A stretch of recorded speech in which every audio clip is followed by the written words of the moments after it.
Hello students, welcome to all of you on my YouTube channel Physics with AK Sharma. And today we will discuss about the some numerical problems based upon the series RLC circuit. ठीक है बेटा. तो first numerical मैंने यहाँ पे लिख रखा है, इसको हम रीड करते हैं पहले और इसके अंदर क्या पूछा गया उस चीज को समझते हैं और उसके बाद हम इसको सॉल्व करते हैं. तो देखो मैं इसको रीड करता हूँ.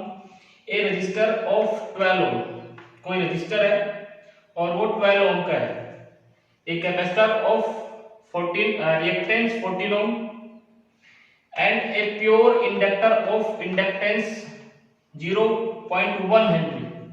ये इंडक्टेंस दे रखी है किसी इंडक्टर की, ये रिएक्टेंस दे रखी है एक कैपेसिटर की, आर ज्वाइंड इन सीरीज, तीनों सीरीज में लगे हुए हैं. अक्रॉस 220 वोल्ट 50 हर्ट्ज एसी, किसके अक्रॉस 220 वोल्ट और 50 हर्ट्ज फ्रीक्वेंसी एसी के अक्रॉस. कैलकुलेट करो. सबसे पहली चीज हमें फाइंड आउट करना है current in the circuit.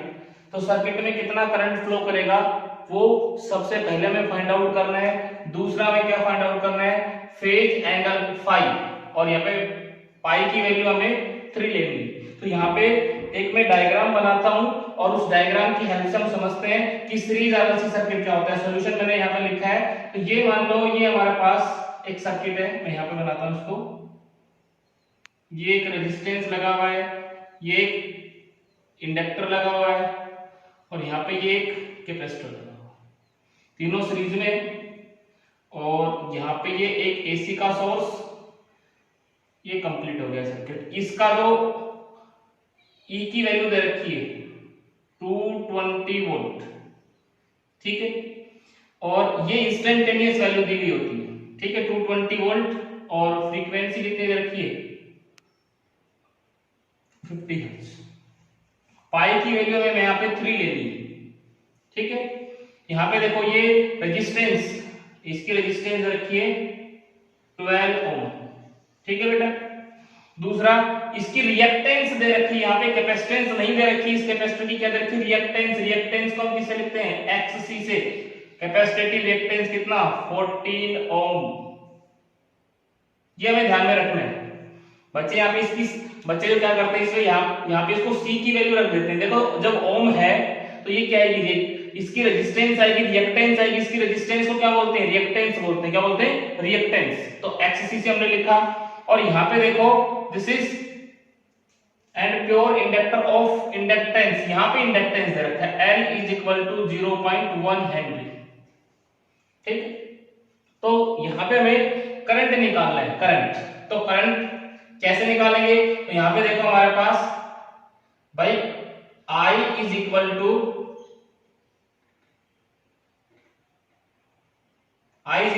E by Z.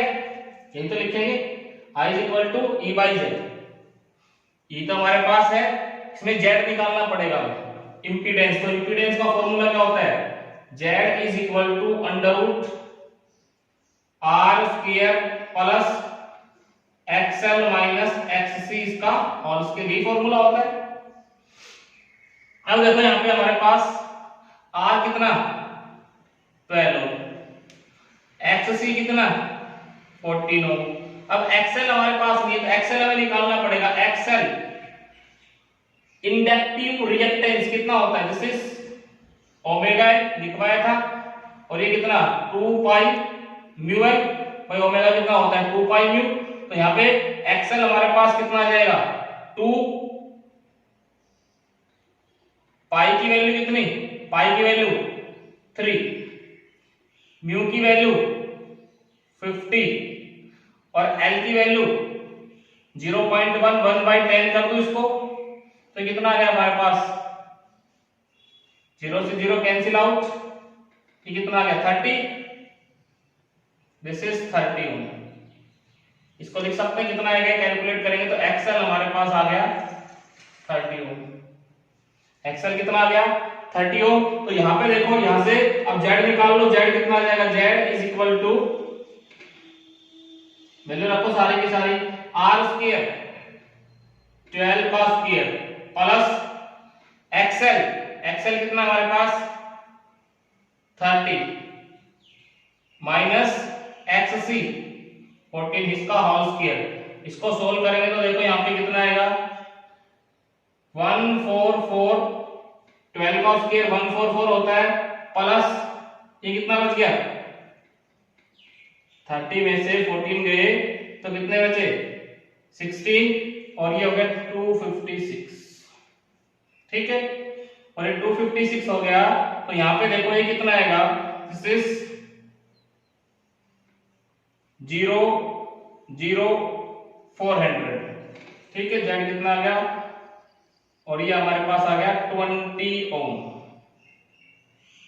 Z कितना आ गया 20, जेड 20 ओम आ गया तो आई कितना आ जाएगा, so I is equal to current is equal to I is equal to E by Z. E कितना 220, जेड कितना 20, 0 से 0, दिस इज 11 एम्पियर।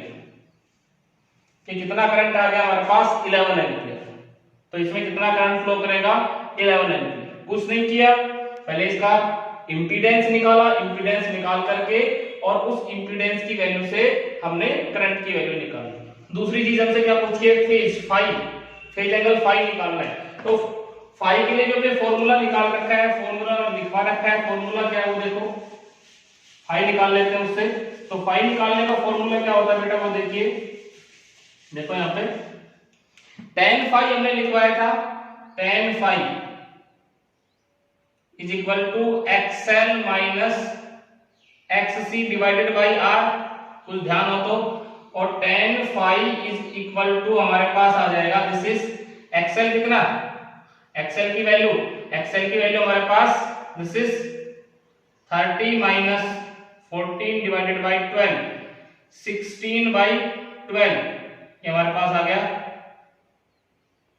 4/3, 1.33। तो tan फाई कितना आ गया, tan phi is equal to 1.33। अगर यहां से फाई निकालना है तो फाई हम निकाल सकते हैं tan इनवर्स 1.33।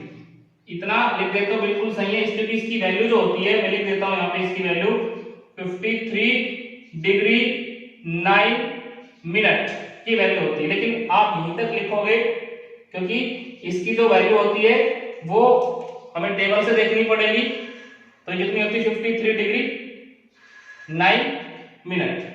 ठीक है, यहां तक आप लिख दो, यहां तक निकालना। तो यहां से हम किसकी वैल्यू निकाल सकते हैं, फाई की।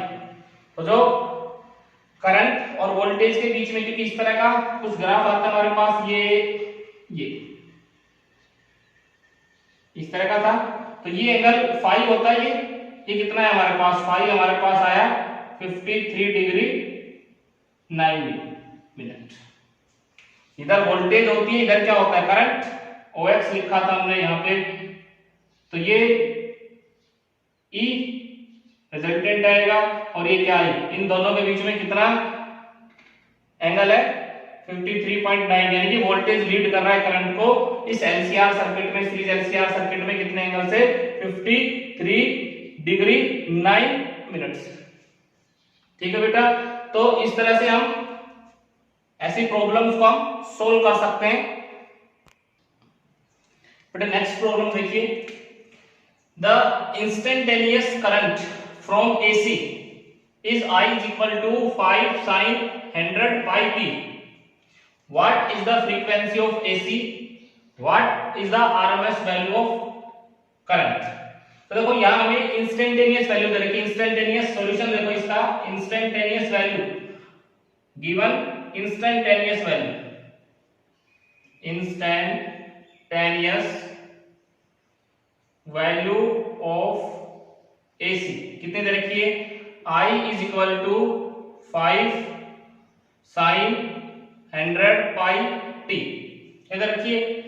इस समय किसकी वैल्यू निकालनी, फ्रीक्वेंसी निकालना क्या है, फ्रीक्वेंसी। अब देखो जो इक्वेशन हमारे पास होती है इंस्टेंटेनियस करंट की, जो इक्वेशन होती है वो क्या होती है बेटा, वो होती है I is equal to I naught sine omega t। ऐसे लिखते हैं इंस्टेंटेनियस करंट भाई, ऐसी यही फॉर्म होती है किसी भी टाइम। और इसको कैसे लिख सकते हैं, और इसको ऐसे लिख सकता हूं I is equal to I naught sine, इसको 2 पाई म्यू टी ऐसे लिख सकता हूं। और ओमेगा किसके बराबर होता है, omega is equal to 2 pi mu, वही लिख दिया मैंने। अब इस इक्वेशन को और इस इक्वेशन को कंपेयर करो। आई की जगह आई है, यहां पीक वैल्यू करंट की कितनी है, सो आई नोट कितना 5 एंपियर, आई नोट की जगह कितना है 5, साइन की जगह साइन, पाई की जगह पाई, और यहां पे देखो 2 इंटू म्यू की जगह कितना है 100, और यहां पे टी की जगह टी, सो 200 और म्यू कितना आ गया 100/2, दिस इज 50 हर्ट्ज। इस इक्वेशन को कंपेयर करेंगे और कंपेयर करके यहां से हम फ्रीक्वेंसी की वैल्यू निकाल सकते हैं।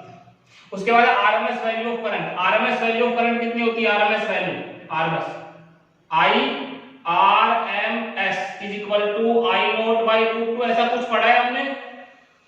आरएमएस वैल्यू जो होती है वो पीक वैल्यू बाय रूट 2 होती है, तो यहां पे हम निकाल सकते हैं आई आर एम एस कितना आ गया, आई नोट कितना, आई नोट हमने देखा 5 ampere, 5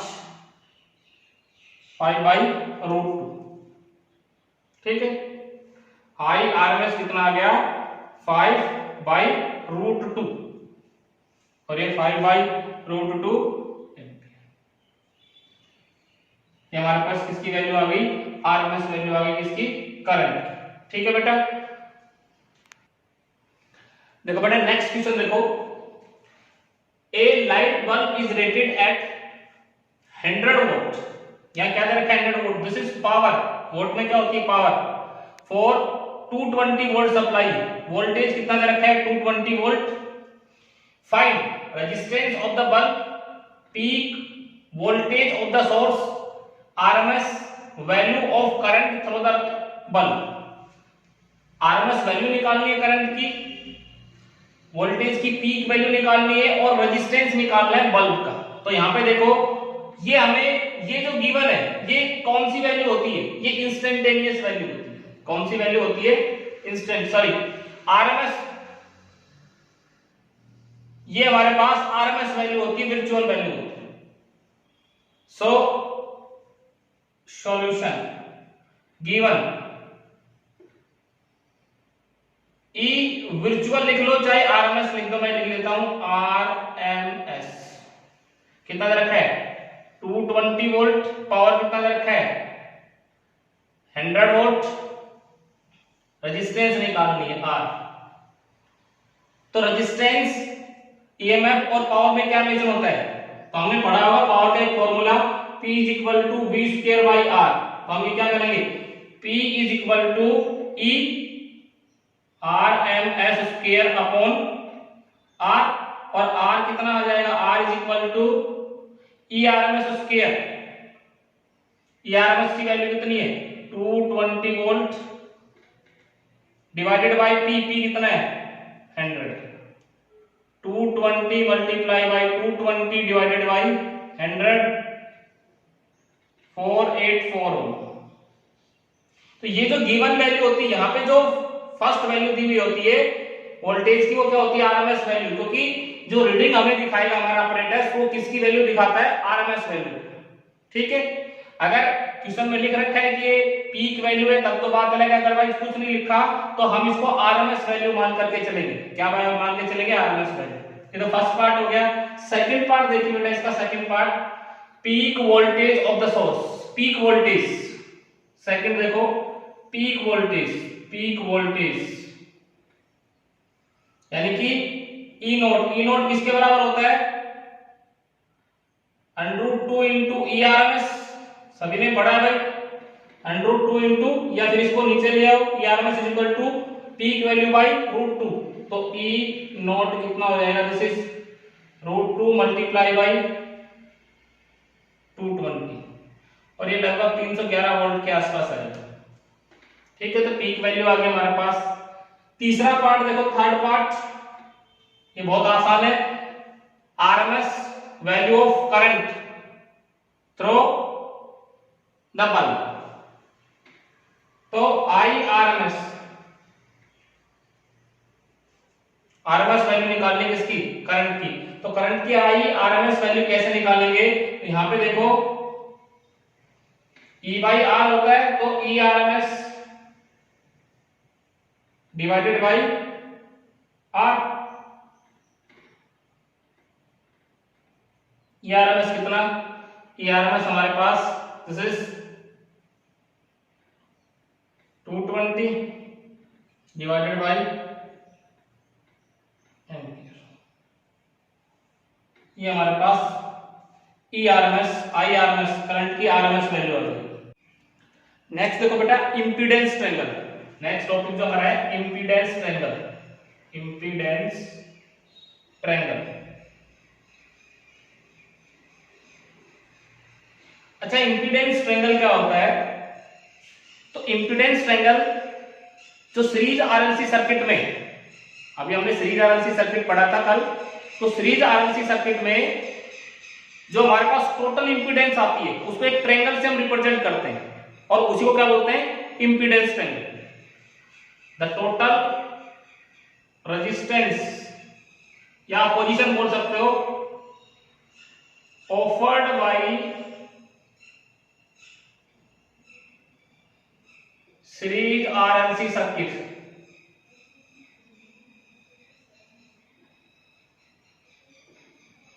in path of current is represented by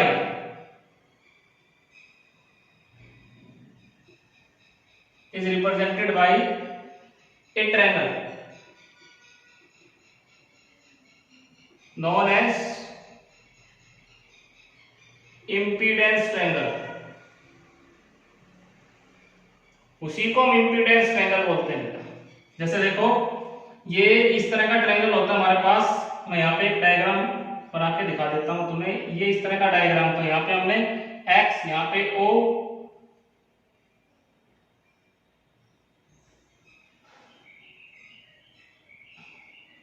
इस तरह का डायग्राम हमारे पास आया था O A D। तो इस ट्रायंगल को मैं यहाँ पे लिख रहा हूं, यहाँ पे बना रहा हूं इस ट्रायंगल को, सिर्फ triangle triangle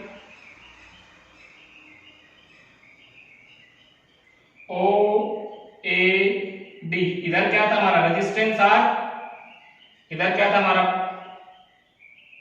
XL minus XC। और इधर क्या था? Z। टोटल इंपीडेंस ये। तो ये देखो जो बेस, ये एंगल क्या था हमारा? Phi. Base of the triangle OAD represents resistance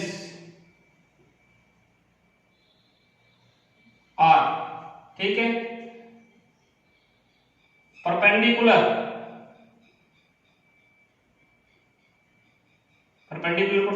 AD of triangle OAD is represented by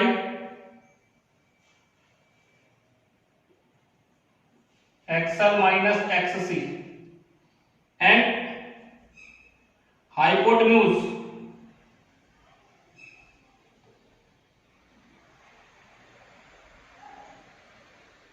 OD represented by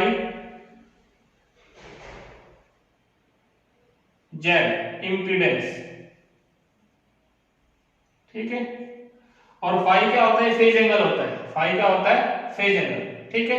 तो ये जो ट्रायंगल है इसको हम बोलते हैं इंपीडेंस ट्रायंगल। इसमें ये जो बेस है वो रेजिस्टेंस को रिप्रेजेंट करता है, परपेंडिकुलर जो रिएक्टेंस होती है उसको रिप्रेजेंट करता है, और जो हमारे पास इसका हाइपोटेन्यूज है वो इंपीडेंस को रिप्रेजेंट करता है। ये क्या है? इंपीडेंस। ठीक है। ये वाली साइड ये क्या है? रिएक्टेंस। ठीक है। और ये क्या है? रेजिस्टेंस। तीनों चीज। ठीक है बेटा। तो ये इंपीडेंस ट्रायंगल होता है। और इसमें सबसे इंपॉर्टेंट चीजें क्या है? सबसे इंपॉर्टेंट चीज इसमें जो इंपीडेंस का रेसिप्रोकल होता है उसको हम बोलते हैं एडमिटेंस। यहाँ पे मोस्ट इंपोर्टेंट एग्जाम में कई बार पूछा जाता है, the reciprocal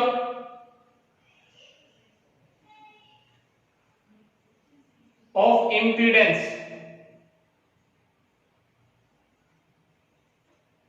Z is known as admittance. ठीक है, इसको हम एडमिटेंस बोलते हैं। और ये एडमिटेंस जो होती है, admittance is equal to 1 by impedance. ठीक है, तो ये एडमिटेंस होती है, यूनिट क्या हो जाएगी, यूनिट एडमिटेंस। क्योंकि इसकी क्या होती है, ओम होती है, तो ये क्या हो जाएगी, ओम इनवर्स। क्या होती है, ओम इनवर्स। तो एडमिटेंस को किसमें मापते हैं, ओम इनवर्स में। ठीक है, दूसरी जो सबसे इंपॉर्टेंट चीज क्या है, दूसरी जो सबसे इंपॉर्टेंट चीज हमारी कि जो रिएक्टेंस होती है, रिएक्टेंस उसका रेसिप्रोकल जो होता है वो ससेप्टेंस कहलाता है। रिएक्टेंस का रेसिप्रोकल क्या कहलाता है, ससेप्टेंस। तो वो देखो, reciprocal of reactance is known as susceptance।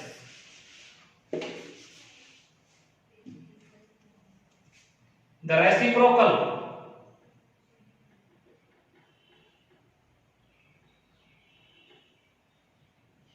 reactance X से रिप्रेजेंट करते हैं, चाहे वो XL हो चाहे वो XC हो।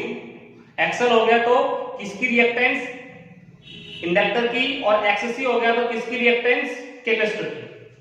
The reciprocal of reactance is known as susceptance। ठीक है, तो susceptance कितना होगा बेटा, susceptance is equal to 1 by reactance। ये susceptance कहलाता है। और इसकी यूनिट भी क्या होगी, susceptance की यूनिट भी क्या होगी, susceptance की यूनिट भी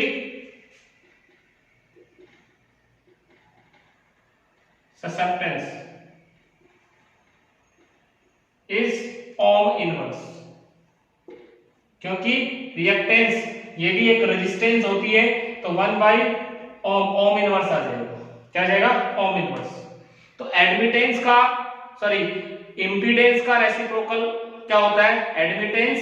और जो हमारे पास रिएक्टेंस जो होता है उसका रेसिप्रोकल क्या होता है, ससेप्टेंस। ठीक है बेटा, आज के लेक्चर में इतना ही। इससे नेक्स्ट हमारे पास आएगा energy store in A inductor, वो हम नेक्स्ट लेक्चर में डिस्कस करेंगे। Thank you.